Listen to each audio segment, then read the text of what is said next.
यहाँ पे क्वेश्चन पूछा है, 3 रिसोर्सेज हैं R1 R2 R3 और the number of resources unit in these classes. R1 के अंदर 7 रिसोर्सेज हैं, R2 के अंदर 7 रिसोर्सेज हैं और R3 के अंदर 10 रिसोर्सेज हैं। ये ऊपर वाला ये पूरा क्वेश्चन बता रहा है और ये पर्टिकुलर पूरी टेबल दे रखी है। हमसे 2 क्वेश्चन पूछे हैं, क्या करंट एलोकेशन जो है वो स्टेट उसकी सेफ़ है या नहीं है। दूसरा क्वेश्चन है कि अगर प्रोसेस P1, P2, P3 यहाँ पे 3 प्रोसेस है, उनमें से P1 अगर R1 के लिए 1 की रिक्वेस्ट करे, R2 के लिए 1 की रिक्वेस्ट करे और R3 के लिए अगर 0 की रिक्वेस्ट करे तो उसे हम ग्रांट करेंगे, मतलब अलाउड करेंगे या नहीं करेंगे। इन दोनों क्वेश्चन के हमें आंसर बताने हैं। और सबसे पहली बात तो ये, बेसिक अनुदेशक में ये नहीं आएगा, पर्टिकुलर ये क्वेश्चन सीनियर अनुदेशक वाले एग्ज़ाम में आपके आ सकते हैं। अब ये कॉन्सेप्ट है क्या, तो ऑपरेटिंग सिस्टम में जब हम प्रोसेस को पढ़ते हैं उस टाइम पे हम एक डेडलॉक का कॉन्सेप्ट आपने सुना होगा। डेडलॉक मतलब पूरा जो सिस्टम है वो ब्लॉक हो जाएगा, किसी भी प्रोसेस को कोई रिसोर्स नहीं मिलेगी। इसका एक छोटा सा ग्राफ अगर देखें, यहाँ पे रिसोर्सेज हैं, एक तो R1 और दूसरी है R2। R1 दे रखी है P1 को, क्योंकि P1 ने डिमांड करी R1 की और हमने उसको पहले दे दी। इसी वक्त पे P2 ने भी रिक्वेस्ट की R2 के लिए, ये रिसोर्स हमने P2 को दे दी। प्रोसेस P1 को कंप्लीट होने के लिए दोनों रिसोर्स की आवश्यकता है, तो R1 तो इसको मिल गई, बट ये डिमांड किसकी कर रही है, R2 की। वो लेके कौन बैठा है अभी, P2। और P2 को भी R2 मिल गया, बट उसको भी दोनों प्रोसेस चाहिए, वो डिमांड कर रहा है R1 की। अब P2 इसलिए कंप्लीट नहीं हो रहा क्योंकि उसको R1 नहीं मिल रहा, और P1 इसलिए कंप्लीट नहीं हो रही क्योंकि उसको R2 नहीं मिल रहा। इस तरीके से ये पूरा सिस्टम यहाँ पे ब्लॉक हो जाएगा, किसी को भी रिसोर्स नहीं मिलेगी। दोनों प्रोसेस अपने अपने रिसोर्सेज को लेके बैठी है और वेट कर रही है दूसरे वाली रिसोर्स कब फ्री और कब मैं अपना काम कंप्लीट कर लूँ। इनफाइनाइट टाइम तक ये वेट करेंगी। इस तरह का बना हुआ एक सिस्टम हम बोलते हैं ये चला गया डेडलॉक में। अब डेडलॉक को अवॉइड करने के लिए हमारे पास एक बैंकर्स एल्गोरिदम का कॉन्सेप्ट है। उस बैंकर्स एल्गोरिदम में से ही ये जो क्वेश्चन है, इस तरीके से क्वेश्चन बनाया जाता है। यहाँ पे प्रोसेस कितनी है, 3, 1, 2 और 3। रिसोर्स कितने हैं, R1, R2 और R3। सबसे पहले देखो, मैंने इस पूरी पिक्चर को थोड़ा सा चेंज किया। आपको भी रिक्वायरमेंट है ना वो पहले लिखनी है। इन प्रोसेस ने अपनी रिक्वायरमेंट जो है वो बता दी। P1 को R1 रिसोर्स कितने चाहिए, 3 चाहिए। P1 को R2 रिसोर्स कितने चाहिए, 6 चाहिए। इस तरीके से इन्होंने अपनी अपनी डिमांड बता रखी है। इन प्रोसेस को, जैसे एक प्रोसेस का एग्जांपल लेके चलते हैं, P1 प्रोसेस को कंप्लीट होने के लिए R1 कितने चाहिए, कितनी रिक्वायरमेंट है उसे, 3 की। उसे अभी एलोकेट कितनी हो गई, उसे मिल कितनी गई रिसोर्सेज R1, 2 मिली हैं अभी तक। अब उसको पूरा होने के लिए कितने चाहिए, 1 रिसोर्स और चाहिए R1 वाली। मगर P1 को कंप्लीट कब मानेंगे, जब उसकी पूरी की पूरी डिमांड सेटिस्फाइड हो, R1 भी उसको मिल जाए, R2 भी मिल जाए और R3 भी मिल जाए। जब तक ये तीनों रिसोर्सेज इसने जो डिमांड की हुई है इसे नहीं मिलेगी, हम इसको सिस्टम से बाहर नहीं निकाल सकते, या इसको हम ये नहीं मान सकते ये कंप्लीट हो गई। अब क्वेश्चन में ही हमें ये दे रखा है, R1 रिसोर्सेज हमारे पास हैं कितनी, तो 7 रिसोर्सेज हैं R1, 7 ही हमारे पास हैं R2 और 10 रिसोर्सेज हैं हमारे पास R3। R1 रिसोर्सेज हैं कितनी, 7, मगर 2 तो दे दी हमने P1 को, 2 दे दी P2 को और 1 दे दी हमने P3 को। टोटल मिला के हमने 5 दे दी। R2 रिसोर्सेज हमने P1 को दे दी 2, P2 को हमने कुछ भी नहीं दिया अभी तक, और P3 को दे दी हमने 2। कितनी दे दी टोटल, 4 रिसोर्सेज हमने उनको दे दी। P1 को R3 रिसोर्सेज कितनी मिली हैं, 3, P2 को मिली है 3 और P3 को मिली है 4। इनको टोटल मिला के हमने 10 रिसोर्सेज दे दी। अब आपको ये भी कंफर्म होना चाहिए आपके पास थी कितनी, 10 रिसोर्सेज थी। आपने R3 रिसोर्सेज अपनी ख़त्म कर दी, सारी की सारी आपने बांट दी। R2 आपके पास थी 7, जिसमें से 4 आपने दे दी। आपके पास बची कितनी, तो 3 बची है अभी हाल फिलहाल में, और R3 आपके पास एक भी नहीं है इसलिए 0 लगा दो। R1 आपके पास थी 7, उसमें से आपने 5 दे दी, आपके पास कितनी बची, 2। ये आपका अभी करंट स्टेटस है। आपके पास R1 कितनी है, R1 आपके पास है 2, R2 आपके पास है 3 और R3 आपके पास एक भी नहीं है। एक एक्स्ट्रा हमें लिखना पड़ता है कि इनको अब हाल फिलहाल में कितनी की ज़रूरत है। देखो P1 ने R1 मांगी थी 3, उसको मिली कितनी 2। अभी उसको कितनी और चाहिए, एक और चाहिए उसे। P1 ने R2 मांगी थी 6, उसे मिली 2, कितनी और चाहिए उसे, 4 चाहिए। R3 मांगी 8, मिली कितनी 3, और कितनी चाहिए 5। P2 ने R1 मांगी 4, उसको मिली 2, और कितनी चाहिए 2 चाहिए। और R2 की डिमांड आई 3, बट मिली उसे एक भी नहीं, इसलिए उसको 3 की 3 पूरी चाहिए, क्योंकि उसको एक भी नहीं मिली अभी तक। R3 उसने 3 की डिमांड करी, 3 उसको पूरी मिल गई, मतलब जितनी डिमांड करी उतनी उसे पूरी मिल गई। इसका मतलब अब उसे कुछ नहीं चाहिए। P3 ने R1 मांगी थी 3, उसको एक हमने दे दी, तो अब उसको और कितनी चाहिए पूरी होने के लिए, 2। R2 की डिमांड 4 की, 2 पूरी कर दी, तो 2 और चाहिए। 4 मांगी थी R3 रिसोर्सेज मांगी थी 4, बल्कि उसको 4 पूरी कंप्लीट दे दी, अब उसको कुछ नहीं चाहिए। हमारे पास कितनी रिसोर्सेज अभी हैं, R1 तो है 2, R2 है 3 और R3 हमारे पास एक भी नहीं है। यहाँ पे देखो R3 जो है वो 0 0, मतलब अभी हाल फिलहाल स्टेटस ये है कि हम सिर्फ P2 और P3 की ही डिमांड को पूरा कर सकते हैं अगर R3 को ही लेके चेक करें। बट करनी चेक क्या है, तीनों चेक करनी है, क्योंकि एक प्रोसेस को हम बाहर निकाल देंगे स्टेट से एग्जीक्यूशन पूरा करके। अब हम देखेंगे कौन से वाली प्रोसेस है जिसे हम एग्जीक्यूट कर सकते हैं। ये तो है P1, ये है P2 और ये है P3। P1 को तो देखो सिस्टम से अभी हम एग्जीक्यूट नहीं कर पाएंगे, क्योंकि इसने R3 की डिमांड कर रखी है, और R3 आपको पता है हमारे पास एक भी नहीं है, 0 है, हमने सारी बांट दी, इसलिए इसको तो हम एक बार नहीं एग्जीक्यूट कर सकते। बट P2 और P3 में देखेंगे कौन सी हम पहले एग्जीक्यूट करेंगे। तो P2 ने डिमांड करी है R1 चाहिए उसको 2, और 2 आपको दिख रहा होगा R1 हमारे पास रखी हुई है, इसका मतलब R1 हम इसको दे सकते हैं। R2 की डिमांड करी है 3, तो R2 भी हमारे पास 3 पड़ी है, इसलिए हम इसको ये भी दे सकते हैं। और R3 मांगी है इसने 0, इसका मतलब कुछ भी नहीं मांगा, तो हमारे पास थी भी नहीं R3। हम सबसे पहले अगर P2 को एग्जीक्यूट करें, इसका एग्जीक्यूशन हम इजीली पूरा करवा सकते हैं। अब चेक करेंगे, P2 को तो करवा देंगे एग्जीक्यूट, बट P2 की जगह पे क्या हम P3 को भी करवा सकते हैं।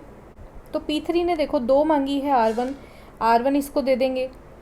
R2 मांगी है 2 और हमारे पास एक्स्ट्रा पड़ी है 3 पड़ी है, दे देंगे। 0 मांगी है R3 और 0 ही हमारे पास रखी हुई है।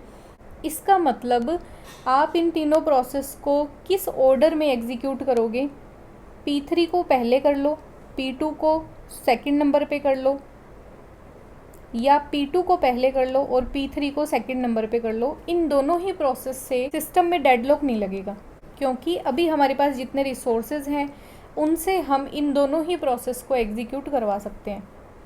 अब करवाना कैसे है, हम इन दोनों में से कोई भी एक जो एग्जीक्यूशन ऑर्डर है वो ले लेंगे। यहाँ पे प्रोसेस में यहाँ पे लिख रही हूँ R1, R2 और R3। मान लेते हैं हमने सबसे पहले P2 को एग्जीक्यूट करवाया, हमने 2 रिसोर्सेज ये वाली दे दी, तो हमारे पास 0 बची। 3 दे दी R2, 0 बची, और R3 तो हमारे पास थी ही 0। P2 सिस्टम से बाहर हो गई, कंप्लीट हो गई, इसलिए P2 को हम बाहर निकाल देंगे। यहाँ पे P2 एग्जीक्यूट हो गई कंप्लीट। एग्जीक्यूट होते ही P2 को हमने जितनी भी रिसोर्सेज दी थी वो सब की सब रिसोर्सेज P2 रिलीज़ कर देगा, है ना, क्योंकि उसको जो रिसोर्स चाहिए थी एग्जीक्यूशन करने के लिए वो हमने उसको प्रोवाइड करवा दी, उसने अपना काम पूरा कर लिया। अब जाते जाते वो क्या करेगा, जितनी भी रिसोर्सेज उसने यूज़ करी थी वो सारी रिलीज़ कर देगा। P2 के पास रिसोर्सेज थी कितनी, R1 देखो 4 की डिमांड की थी, 2 उसे हमने यहाँ पे दी और 2 हमने उसको यहाँ पे दी, मतलब 4 थी उसके पास R1। तो जब हम P2 से R1 4 को वापस लेंगे, हमारे पास रिसोर्सेज बढ़ के 4 हो जाएंगी R1। R2 जो है वो देखेंगे 3 की डिमांड की थी, यहाँ पे कुछ नहीं दिया, बट यहाँ हमने 3 पूरी की पूरी दे दी थी एक साथ में। जब ये तीनों रिलीज़ करेगा तो यहाँ पे हमारे पास रिसोर्स बढ़ के R2 हो जाएंगी 3, और P3 की इसने डिमांड की थी 3 की, हमने उसको 3 पूरी पहले ही दे दी थी, इसलिए इन रिसोर्सेज को वो रिलीज़ कर देगा। तो हमारे पास अब सिस्टम में P3 R3 आ गई, रिसोर्सेज 3 आ गई 3। करंट स्टेटस क्या है अपने सिस्टम का? 4 3 3, ये हमारे पास रिसोर्सेज अभी रखी हुई हैं।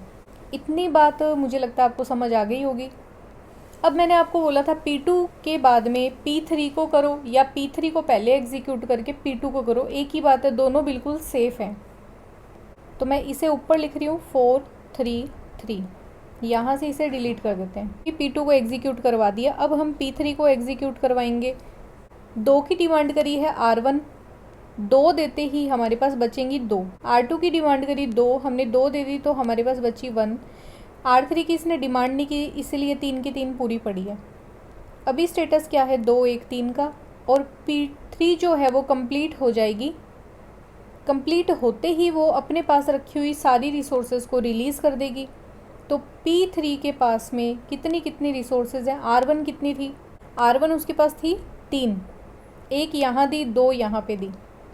3 जब R1 को बढ़ाएंगे तो 2 से हो जाएगा 5। R2 कितनी थी? 4 की डिमांड करी थी, 2 यहाँ दी, 2 यहाँ पे दी, 4 बढ़ा देंगे, इसको ये रिलीज़ कर देगा। 4 बढ़ाते ये भी हो गया 5। R3 को भी उसने कितना यूज़ किया था? 4 रिसोर्सेज को, इसको जब 4 बढ़ा देंगे तो ये हो जाएगा 7। अभी सिस्टम का करंट स्टेटस क्या है? हमारे पास रिसोर्सेज कितनी आ गई? R1 है हमारे पास 5, R2 है हमारे पास 5 और R3 है हमारे पास 7। और सिस्टम से ये दोनों ही प्रोसेस P1 और P3 जा चुकी है बाहर। P1 को पूरा होने के लिए कितने रिसोर्सेज चाहिए? R1 चाहिए 1, तो हमारे पास पड़ी है, हम दे सकते हैं। R2 चाहिए 4, हम दे सकते हैं। R3 चाहिए 5, हम दे सकते हैं। इसका मतलब P1 भी आसानी से एग्जीक्यूट हो जाएगी।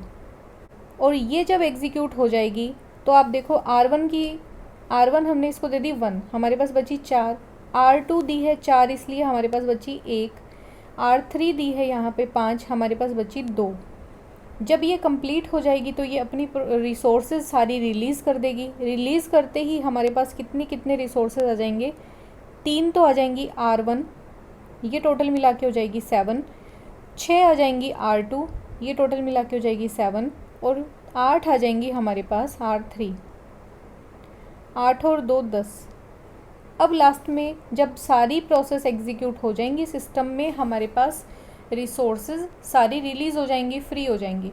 आप यहाँ पे देख सकते हो जितनी रिसोर्सेज सिस्टम में हमारे पास थी 7 7 और 10, अब लास्ट में भी हमारे पास वो सारी की सारी फ्री हो चुकी है।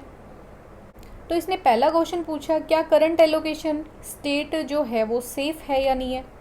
इसमें आप एक डायग्राम को हमेशा ध्यान करना, एक होता है डेडलॉक, फिर होता है अनसेफ और फिर होता है सेफ। यहाँ पे एग्जीक्यूशन का ऑर्डर क्या था? सबसे पहले आपने P2 को किया एग्जीक्यूट, देन P3 को, लास्ट में आपको करना पड़ेगा P1 को, या फिर आप कर सकते हो P3 को, P2 को सेकंड नंबर पे और लास्ट में करोगे P1 को। तो P1 तो आएगा लास्ट में, P2 और P3 में से आप फ्री हो, आप किसे भी पहले एग्जीक्यूट करवा सकते हो।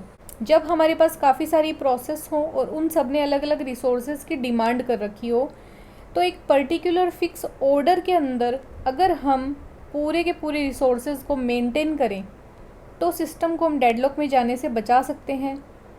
इस कंडीशन को बोला जाता है सेफ स्टेट। जब आप किसी पर्टिकुलर ऑर्डर में, अब ये होता कि यहाँ पे हम P1 को पहले एग्जीक्यूट करवा देते, ठीक है, तो सिस्टम डेडलॉक में चला जाता। इसलिए हमें ऑर्डर को फॉलो करना पड़ेगा। अगर सिस्टम को आप डेडलॉक में जाने से बचाना चाहते हो, आपको ये दोनों ऑर्डर ही फॉलो करने पड़ेंगे।